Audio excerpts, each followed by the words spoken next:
apa kita telusuri sebaik-baiknya ini. Anggapan-anggapan intoleransi yang dikeluarkan oleh Bapak itu perlu dibuktikan kalau memang Syafiq Basalamah ini orang yang bikin onar di Indonesia. Perlu dibuktikan, Pak. Permasalahan perbedaan agama, perbedaan pendapat, ini memang sejak dulu, Pak. Para imam yang 4 saja berbeda. Ya. Janganlah gampang bermain tuduh-tuduhan. Tidak ada ceritanya Salafi itu mau mendirikan khilafah, Pak. Coba baca latar belakangnya FPI, latar belakangnya HTI, latar belakangnya Ikhwanul Muslimin. Itu hampir sama amaliyahnya dengan Banser itu. Nggak ada bedanya kok.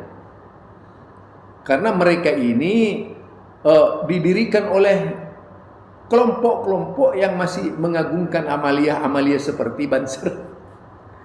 Apalagi FPI itu sama. Jadi penilaian Bapak yang seperti itu kepada Syafiq Basalamah itu menunjukkan keawamannya Bapak tentang Syafiq Basalamah. Saya kira kalau Bapak berbicara seperti itu dengan Syafiq Basalamah, ya nggak ada apa-apanya, Pak. Karena sifat yang dilakukan oleh Bapak sekedar hanya tuduhan-tuduhan palsu belaka, tidak mencerminkan sebagai seorang yaitu yang mengerti siapa Syafiq Basalamah yang sebenarnya. Janganlah kemudian masyarakat didikte bahwa dia adalah seorang HTI. Ketawa, Pak, orang-orang itu dengan Bapak itu. Apa, Pak?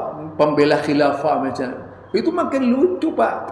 Makin lucu. Sebenarnya itu adalah rasa pembelaan dari Banser sendiri yang merasa pada waktu itu tidak berhasil karena ternyata yang datang ke masjid itu lebih banyak dari Banser. Dan niatnya bukan mau seperti Banser, Pak. Kalau Banser niatnya datang ke pengajian Salafi dimanapun, itu punya tujuan untuk membubarkan pengajian.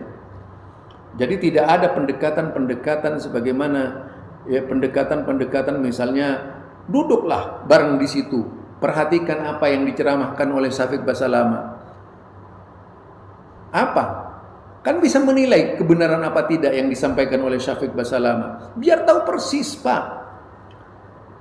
Bukan serta-merta melakukan tindakan-tindakan yang abnormal, yang tidak mencerminkan kalau yang disuarakan itu adalah bukan suara seorang muslim yang benar-benar muslim, tetapi suara orang yang mengigau di siang bolong. Kalau seorang muslim kan tidak mungkin. Nah, jadi pernyataan Wakapolri saya bela itu Wakapolri memang benar. Karena itu terbukti sekali. Selama ini kalau memang Salafi oleh kepolisian itu dituduh, kepolisian berkali-kali diundang di Jakarta ini dulu, sepanjang perjalanan saya di Jakarta itu bertahun-tahun, yang namanya Kapolda itu sering mengundang salaf, mengundang pengajian salaf. Itu tidak ada masalah, Pak. Bahkan banyak orang yang senang. Banyak orang yang tertarik dengan pengajian-pengajian salaf itu.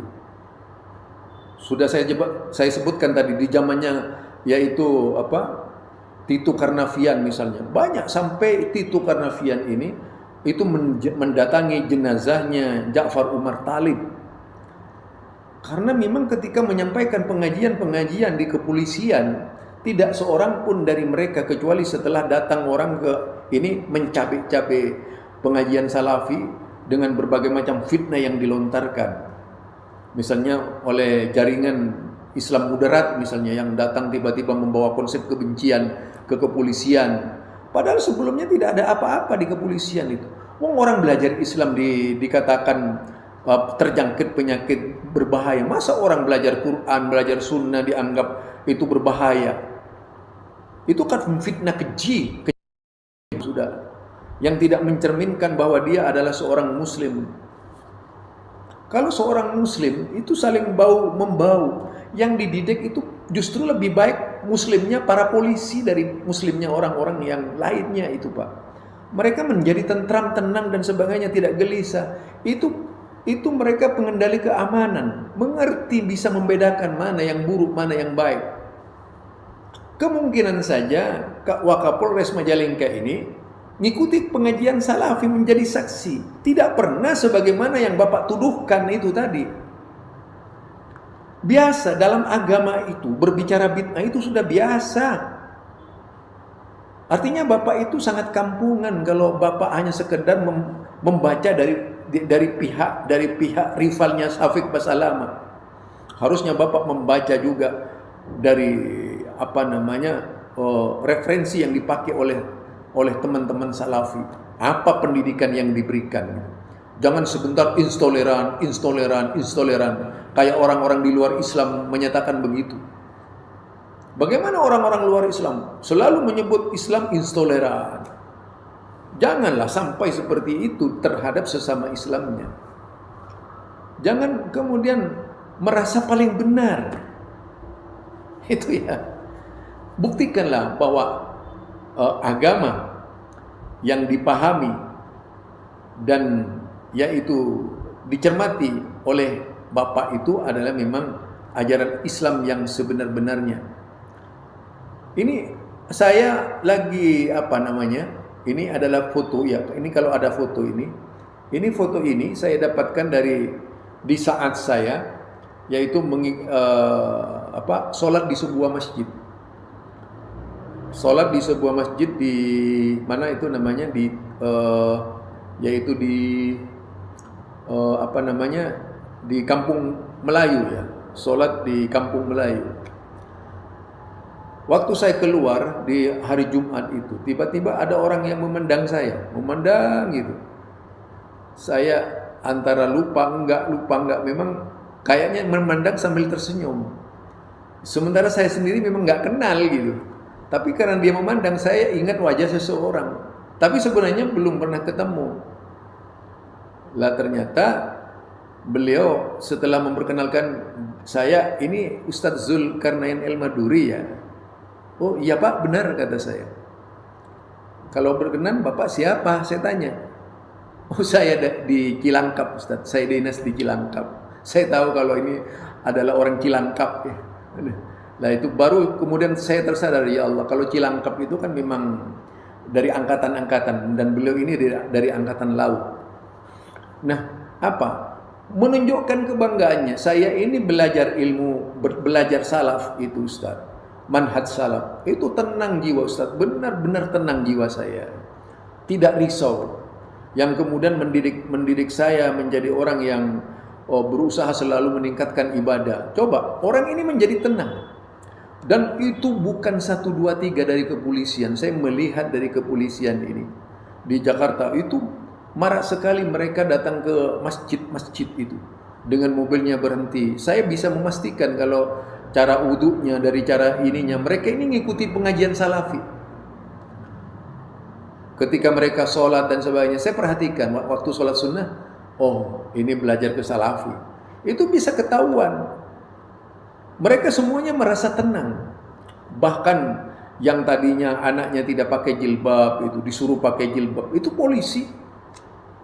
Kadang-kadang saya juga ini ya, sedikit malu. Wih, luar biasa ternyata polisi ini kalau sudah mengenal sunnah Nabi, dia benar-benar melaksanakannya. Itu polisi. Jadi saya bangga dengan polisi di Indonesia ini. Apa yang dikatakan oleh Wakapolres itu adalah sebuah kebenaran, kenyataan, bukan fitnah, bukan provokasi gitu. Seharusnya memang polisi seperti itu, menurut saya. Polisi itu menjadi penegak hukum. Jangan sebentar ada aduan begini langsung. Enggak, bukan begitu. Dilihat kasus per kasus apa yang terjadi di tempat itu. Kalau hanya sekadar perbedaan, itu kan dilindungi oleh undang-undang. Janganlah kemudian ada undang-undang di balik undang-undang, Pak. Sudah jelas kok kalau perbedaan ini dilindungi oleh undang-undang. Mengapa masih dilibas? Lah, di Indonesia, Pak, Hindu saja bisa hidup. Ya, Pak ya. Buddha saja bisa hidup, Kristen bisa hidup. Masa Wahabi tidak boleh hidup? Yang benar sajalah, Pak, Bapak berpikirnya itu gitu. Sampai sejauh mana sih kekafiran Wahabi sehingga Bapak berpikir intoleran, bahwa Wahabi itu intoleran. Apa? Itu perspektif Bapak tentang Wahabi itu. Jadi kemudian kalau kemudian mengklaim, coba Pak, semua dilindungi oleh undang-undang dasar di Indonesia ini. Jadi tidak mungkinlah pemerintah gegabah mau membubarkan gitu. Itu kepentingan politik. Jadi pemerintah itu tidak mungkin bodoh, Pak. Kecuali kalau memang melihat dampaknya. Ini kan tidak ada dampaknya. Misalnya, Wahabi itu adalah biang teroris. Ini yang sering keluarkan ya Pak ya. Wahabi itu adalah cikal bakal terorisme. Wahabi itu tempatnya pembinaan teroris. Lah kita buktikan sekarang Pak. Ini saya kasih bukti ya Pak ya. Sejak Wahabi itu menjadi sebuah pandangan, katakanlah sejak Wahabi itu dijadikan sebuah pandangan kebencian oleh kelompok-kelompok intoleran. Saya balik sekarang, oleh kelompok-kelompok intoleran yang kadang-kadang mengatasnamakan NKRI harga mati, padahal tidak seperti itu mereka. Ya, kalau dia berbicara NKRI tidak mungkinlah menganggap keluarga saudaranya sendiri itu dengan penuh kebencian, dengan tatapan penuh kebencian. Lalu kita buktikan sekarang, ya buktikan. Sejak dahulu ya, sejak Wahabi itu dipandang dengan penuh kebencian, ini kan banyak pesantren Wahabi Pak, banyak ya. Bahkan hampir setiap ustadz yang punya pengetahuan ilmu itu biasanya punya pesantren mereka, ya, punya pesantren mereka.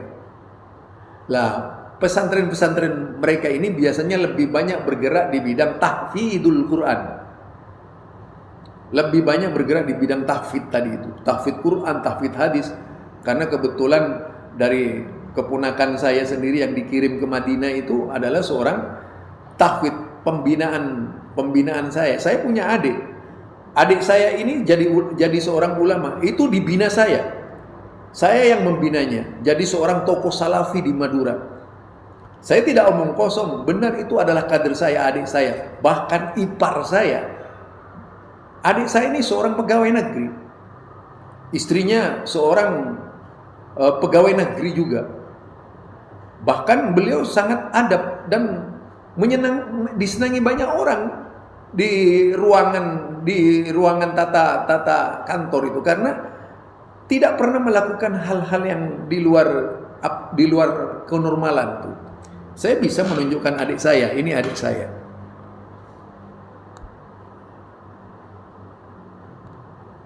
Ini